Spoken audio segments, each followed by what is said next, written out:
नमस्ते दोस्तों, मैं फिनैक्सियम और आज हम बात करेंगे आईपीओस के बारे में, मतलब initial public offerings. 5 Indian companies public होने वाली हैं और यकीन मानो इनमें से कुछ तो बहुत बड़ा धमाका कर सकती हैं। चलिए शुरू करते हैं।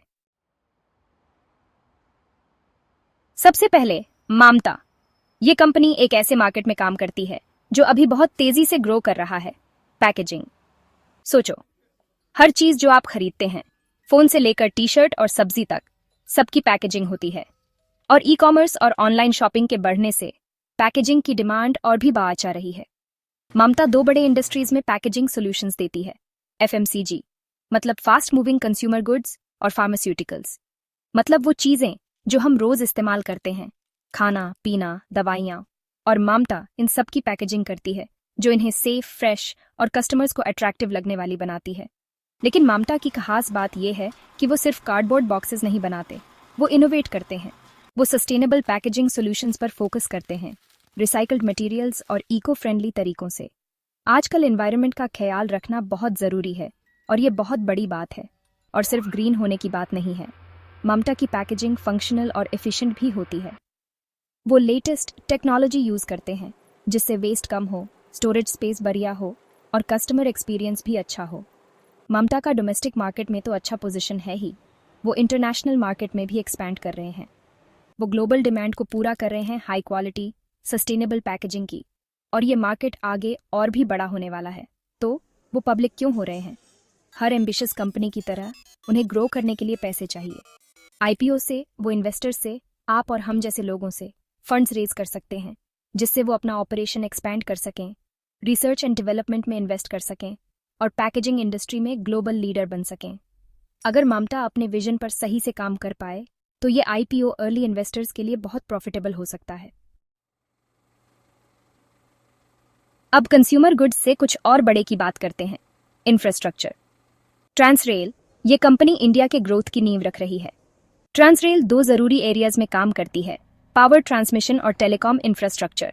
समझते हैं इसे। पावर ट्रांसमिशन में ये हाई वोल्टेज ट्रांसमिशन लाइंस बनाते हैं जो बिजली पावर प्लांट से सिटीज और टाउन्स तक पहुंचाती हैं। सोचो, बिना रिलायबल पावर ग्रिड के सब कुछ रुक जाता है। बिजनेसेस काम नहीं कर सकते, हॉस्पिटल्स काम नहीं कर सकते, लोगों की जिंदगी मुश्किल हो जाती है। लेकिन सिर्फ लाइट्स ऑन रखने की बात नहीं है। ट्रांसरेल इंडिया के रिन्यूएबल एनर्जी की तरफ जाने में भी मदद कर रही है। जैसे जैसे इंडिया सोलर, विंड और हाइड्रो पावर में इन्वेस्ट करता जा रहा है, ट्रांसरेल ऐसी ट्रांसमिशन इंफ्रास्ट्रक्चर बना रही है जो इन न्यू एनर्जी सोर्सेज को ग्रिड से कनेक्ट करेगी, जिससे क्लीन एनर्जी लाखों लोगों तक पहुंच सके। और फिर उनके बिजनेस का टेलीकॉम साइड भी है। ट्रांसरेल टावर्स और इंफ्रास्ट्रक्चर बना रही है जो इंडिया के तेजी से बढ़ते मोबाइल नेटवर्क को सपोर्ट करते हैं। हम बात कर रहे हैं 4G और 5G नेटवर्क्स की, जो लोगों, बिजनेसेस और डिवाइसेस को कनेक्ट करते हैं। मोबाइल पेमेंट से लेकर ऑनलाइन एजुकेशन और टेलीमेडिसिन तक सब इनेबल करते हैं। ट्रांसरेल की सर्विसेज की डिमांड आने वाले सालों में और भी बढ़ेगी। इंडिया बहुत तेजी से अर्बनाइज हो रहा है, मतलब नए सिटीज बन रहे हैं, पुराने एक्सपैंड हो रहे हैं, और इन सबको reliable power and communication network से कनेक्ट करना जरूरी है। ट्रांसरेल का आईपीओ इस ग्रोथ स्टोरी में इन्वेस्ट करने का मौका है। अगर ट्रांसरेल अपने प्लान्स पर सही से काम कर पाए तो ये आईपीओ इन्वेस्टर्स के लिए लॉन्ग टर्म रिटर्न्स जनरेट कर सकता है। Chapter 3, sea water, quenching India's thirst for sustainable solutions. अब बात करते हैं एक ऐसे रिसोर्स की जो सोने से भी ज्यादा कीमती है, पानी। सी वाटर ये कंपनी इंडिया के एक बहुत बड़े चैलेंज, वाटर स्कार्सिटी, से निपट रही है। Sea water water and waste water treatment का काम करती है। ये इंडस्ट्रीज, म्यूनिसिपैलिटीज और घरों के लिए भी सॉल्यूशंस प्रोवाइड करती है ताकि सबको क्लीन, सेफ और सस्टेनेबल वाटर रिसोर्सेज मिल सकें। सोचो, उन इंडस्ट्रीज के बारे में जो पानी पर बहुत डिपेंड करती हैं, मैन्युफैक्चरिंग, एग्रीकल्चर, एनर्जी प्रोडक्शन। सी वाटर ट्रीटमेंट सिस्टम्स देती है जिससे ये इंडस्ट्रीज एफिशिएंटली ऑपरेट कर सकें और एनवायरनमेंट पर कम इम्पैक्ट पड़े। ये कंपनीज को पानी रिसाइकल और रीयूज करने में मदद करती हैं, जिससे फ्रेश वाटर सोर्सेज पर कम डिपेंडेंस होती है और पोल्यूशन भी कम होता है। म्यूनिसिपल साइड पर सी वाटर बड़े बड़े वाटर ट्रीटमेंट प्लांट्स डिजाइन और बिल्ड करती है जो पूरे सिटीज और टाउन्स को सेफ ड्रिंकिंग वाटर देते हैं। ये वेस्ट वाटर ट्रीटमेंट भी हैंडल करती है ताकि सीवेज सही तरीके से ट्रीट होकर एनवायरनमेंट में जाए, पब्लिक हेल्थ सेफ रहे और प्रीशियस वाटर रिसोर्सेज बचें। लेकिन सी वाटर की खास बात यह है कि वो पुराने वाटर ट्रीटमेंट मेथड्स नहीं यूज़ करते। वो इनोवेशन में सबसे आगे हैं। लेटेस्ट टेक्नोलॉजीज जैसे मेम्ब्रेन फिल्ट्रेशन, रिवर्स ऑस्मोसिस और एडवांस्ड ऑक्सीडेशन प्रोसेसेस यूज़ करते हैं पानी को ज़्यादा इफेक्टिवली एंड एफिशिएंटली ट्रीट करने के लिए। वो डेटा एनालिटिक्स और स्मार्ट टेक्नोलॉजी भी अपने सॉल्यूशंस में यूज़ करते हैं। सोचो, ऐसे सेंसर्स जो रियल टाइम में वाटर क्वालिटी मॉनिटर करते हैं या ऐसे सिस्टम्स जो डिमांड के हिसाब से वाटर यूसेज ऑप्टिमाइज करते हैं। ये इनोवेशंस सी वाटर लेकर आ रही है। इंडिया में पॉपुलेशन ग्रोथ, अर्बनाइजेशन और क्लाइमेट चेंज की वजह से पानी की कमी भी आज रही है, इसलिए सी वाटर के सॉल्यूशंस की डिमांड और भी बढ़ेगी। अगर सी वाटर इनोवेट करती रहे, अपना रीच एक्सपैंड करे और अपने विजन पर काम करे, तो ये आईपीओ फाइनेंशियल रिटर्न्स और सोसाइटी पर पॉजिटिव इम्पैक्ट दोनों दे सकता है। Chapter 4, NMS steel forging strength in India's industrial heart. अब बात करते हैं स्टील की, सुपर हीरो की नहीं, उस मेटल की जो बहुत सारे इंडस्ट्रीज की बैकबोन है। इंडिया में एक कंपनी देश की स्टील की जरूरत को पूरा करने के लिए तैयार है, NMS steel. NMS steel long and flat steel products बनाती है। हम बात कर रहे हैं बीम्स, रॉड्स, प्लेट्स और शीट्स की जो कंस्ट्रक्शन से लेकर ऑटोमोटिव मैन्युफैक्चरिंग और हैवी मशीनरी तक हर चीज में इस्तेमाल होते हैं। अगर आप ब्रिज पर गए हैं, कार में बैठे हैं या वॉशिंग मशीन यूज किया है, तो जरूर आपने एनएमएस स्टील के प्रोडक्ट से बनी किसी चीज को यूज किया होगा। इंडिया में स्टील की डिमांड बेच आ रही है। देश इंफ्रास्ट्रक्चर में बहुत इन्वेस्ट कर रहा है, नए रोड्स, ब्रिजेस, एयरपोर्ट्स और मेट्रो सिस्टम्स बना रहा है। और फिर कंस्ट्रक्शन सेक्टर भी बहुत तेजी से ग्रो कर रहा है। नए रेजिडेंशियल एंड कमर्शियल बिल्डिंग्स हर जगह बन रहे हैं। इन सब के लिए बहुत ज्यादा स्टील चाहिए। एनएमएस स्टील इस डिमांड को पूरा करने के लिए तैयार है।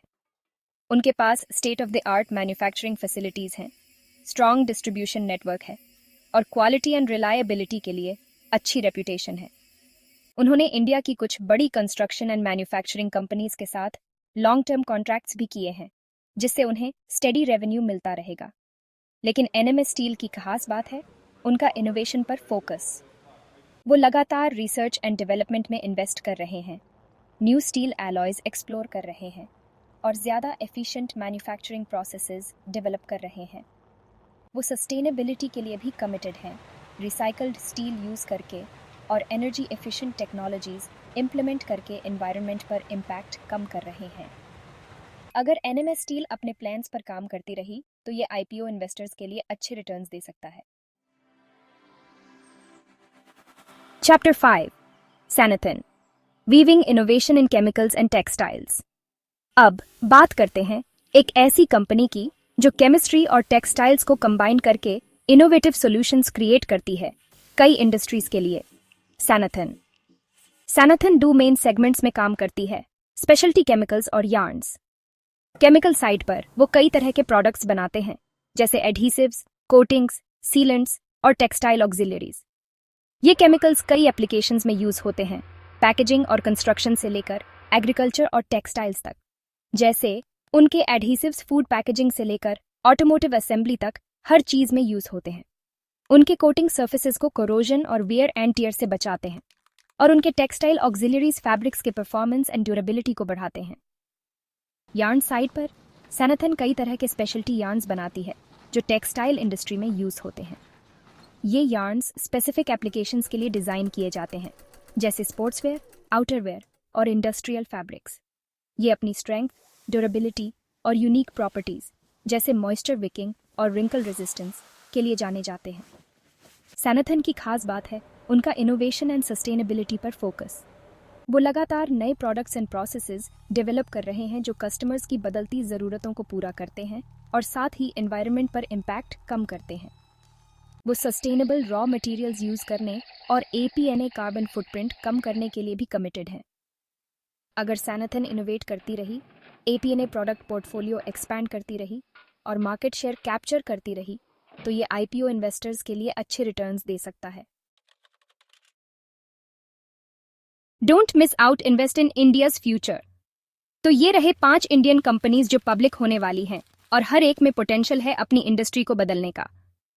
याद रखें, आईपीओज बहुत प्रॉफिटेबल हो सकते हैं, लेकिन रिस्क भी होता है। खुद रिसर्च करें, फाइनेंशियल एडवाइजर से कंसल्ट करें और सिर्फ उतना ही इन्वेस्ट करें जितना आप अफोर्ड कर सकें। अगली बार तक के लिए हैप्पी इन्वेस्टिंग।